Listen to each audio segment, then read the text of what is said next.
Hey, what is up everyone, and welcome back to the Animus, and today we are going to be doing another tool review. So our friends at Gaahleri have come up with a few new products on their lineup, and they sent some of them here to the channel to review, and today we're going to be reviewing the first one. The first item that we're going to be reviewing is going to be the water-based acrylic markers from Gaahleri. Now, I know that for a fact I've been using water-based markers for a while now, for painting details in regards to kids and paint the kits and everything like that. Now, what usually are markers used for? I know you guys are already familiar with Gundam markers and everything that they do, and basically the fact that they're enamel based or whatever. And you also have the DSPIAE markers, which can be either acrylic or enamel based as well.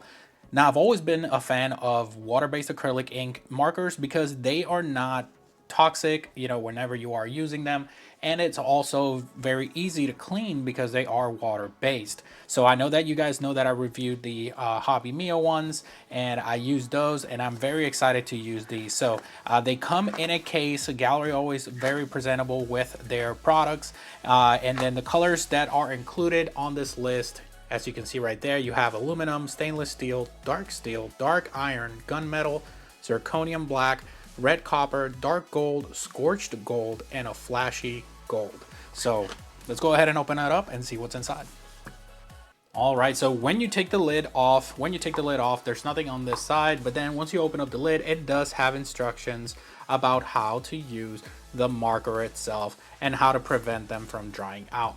I believe that this is also very useful for people that are not familiar with how markers that have nibs work. So that's actually very convenient. As you can see here, it just tells you first to go ahead and press the nib to let the air out, and then just pour it down so it can start detailing. So once you take the markers out, they're always very detailed when it comes to their packaging and their products for Gaahleri. You also have the instructions on the marker itself, so you don't forget.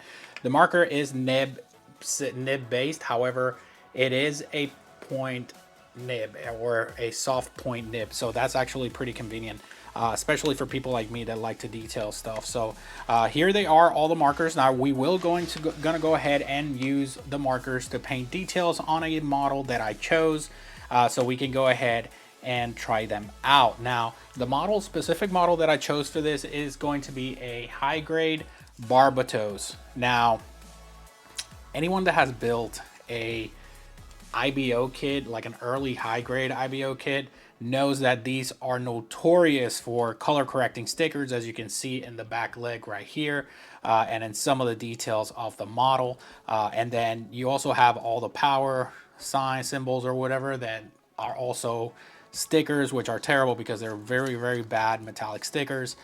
So I decided to go ahead and we're going to go ahead and detail them. Now the main thing that I want you to remember about accent markers or any type of detailing marker or anything like that is that they perform best on paint. So if you have already painted your kit, you will always have better results than painting on bare plastic. Now, I'm not saying that you're not going to have good results painting on bare plastic, but because you have that texture from the paint whenever you are working on your model kit, it gives it that little bit better coverage when you are using markers like these. All right, so now that we've gone ahead and taken apart the arm for the model kit itself, one thing that I want to remind you all is that these IBO kits, even though they have their fair share of issues, I do enjoy the fact that they came out with a model kit that was a high grade that used an inner frame way before the kits that we have nowadays that also have them. So what we're going to do with this, we're going to go ahead and choose a few markers, and we're going to paint details on the parts themselves and then go from there.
right, so now that we've gone ahead and paint some of the details on the arm itself, we are going to go ahead and let it dry.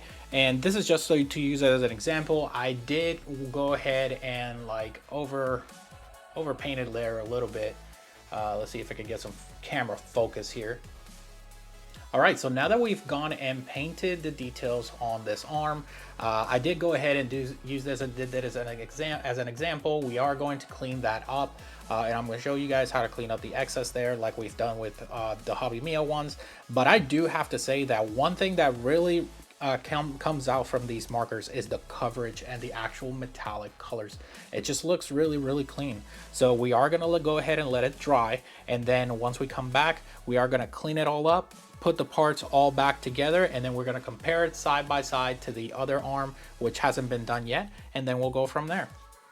All right, everyone, so welcome back. So now that we've had time to let the paint dry, or the marker dry, we are going to go ahead and clean it. So this is the result before we started cleaning the actual part. So let's go ahead and get right to it. Now for this, like always, I always tell you guys that, you know, my handy dandy toothpick, which I can't find right now, so I'll probably have to grab another one. I use a toothpick to clean these parts, mainly because it's easier to just get into a specific spot instead of just having to scrape it or try to clean it out with a swab, and then all of a sudden now you clean the paint off the part, and then you definitely don't want that. So so like I've explained before, you're going to go ahead and take the toothpick right here, and you're going to try and scrape the excess paint off all the areas all around the pieces. And then once you do that, then you go ahead and finish off putting it together, or maybe top coating it, or whatever you decide to do. So let's go ahead and do that.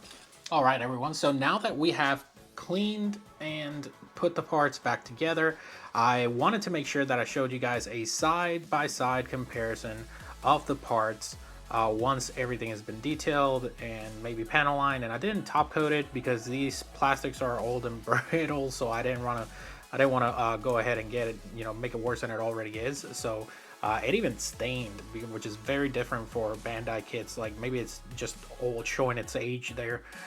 So this is how it ended up looking right after the paint. So you can see on the right side, you have the one that's fully detailed with the Gaahleri markers. I love the fact that the markers have that shine, that metallic shine in them. That's very unique as well. So this is very nice. And then you can see on the left, that is how the kit comes out of the box without any panel line or nothing. So this is what I wanted to show. I wanted to make sure that I showed the comparison of what putting in a little bit of work does for your model kit when it comes to like markers and stuff like that. So it's very different. Now, is the marker good? So as I was letting it dry, I saw that that some areas did require a little bit more to be applied. When you're doing that, you just need to make sure that when you're using markers, you let it dry completely before you go ahead and give it another hand. Otherwise, it's just going to turn into like a glob. So and that happens with all markers. But I do have to say that I am very impressed with this product. I know that I use the Hobby Mio markers as well, but this one just seems a little bit more consistent than the Hobby Mio markers, seeing as the nib is a plastic nib instead of a brush type of tip. I think that this had better coverage when I was using it on the parts, and the colors look a little bit more metallic as well. It does have that really good shine to them, so it's very different than the Hobby Mio finish, where yes, you do get a metallic look, but you can tell that it's painted on, right? So here with this one, it seems a little bit more like a color type of separation. So that way, you know, whenever you get that shine on the plastic, it just looks smooth and it looks clean. So looks really good. I really did enjoy using this product. So so yes, this one is a win for sure. I do hope that in the future they do come out with new other colors, and then we can go from, you know, we can go ahead and do another video with other colors and how to paint other accessories and maybe other details. Now, I didn't go too deep into how to use markers like these because you guys have already seen my videos with where I use other markers for detailing and stuff like that. But the colors themselves look really nice. They look really clean.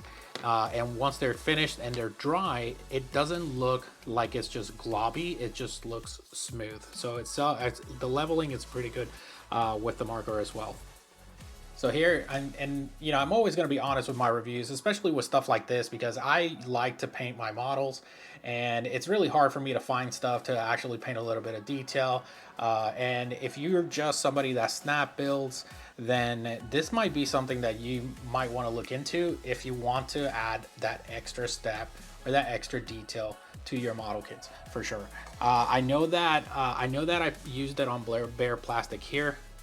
The reason why I used it on bare plastic instead of just priming and painting and then using that is because most modelers that look to buy stuff like this are out-of-box builders. However, this is a tool that is very useful for those people that are out-of-box builders, that they have no interest in fully painting their kits, but they do want to make sure that they give it a little bit extra detail. I believe that this is a nice tool to have, for sure. So definitely nice. I like the colors. All the colors that it brought were pretty good. I did only use 3 of them here. I used the dark iron, the copper, and the, what do they call it, the flashy gold there. And the reason why I used those is because those are the ones that I thought that would look best for this model kit as well, but that's just my opinion. So keep a lookout. We will be making other videos. I will be doing other updates. I might be actually taking this model kit and just detailing it completely using these markers and then giving it a little bit of a top coat, just so you guys can see how it looks like once it's finished. So, and like I said, you know, I always keep it honest. If it would have been too globby, or if they would have faded or looking a little bit weird, I would have definitely said something, because I've used my share of markers to know which ones are good and which ones are not, just by using them just a little bit. And definitely these were smooth. The paint leveled nicely. The metallic look, it looks metallic. It doesn't look plasticky, because I know that sometimes whenever you do paint with metallic markers, it kind of leaves that little gleam, like it looks a little matte, or it just doesn't look good, right? But the finish here was pretty good. And like I was saying, if you do like to add detail, but you don't want to go into the airbrush painting area, or maybe hand brushing and stuff like that, something like this is very, very convenient. I can say that I am pleased with the leveling and the shine and the adhesion or dry time of this particular marker from Gaahleri, due to the fact that I have used other markers before, and all of them water-based as well. So it just depends. The coverage just varies depending on what kind of marker you're using, and this one seems like it's a little bit more consistent all around. While I was painting the kit, you know, the little parts themselves for the details. So that is it for today's video. If you do like my content, don't forget to like and subscribe, and I will see you all next time.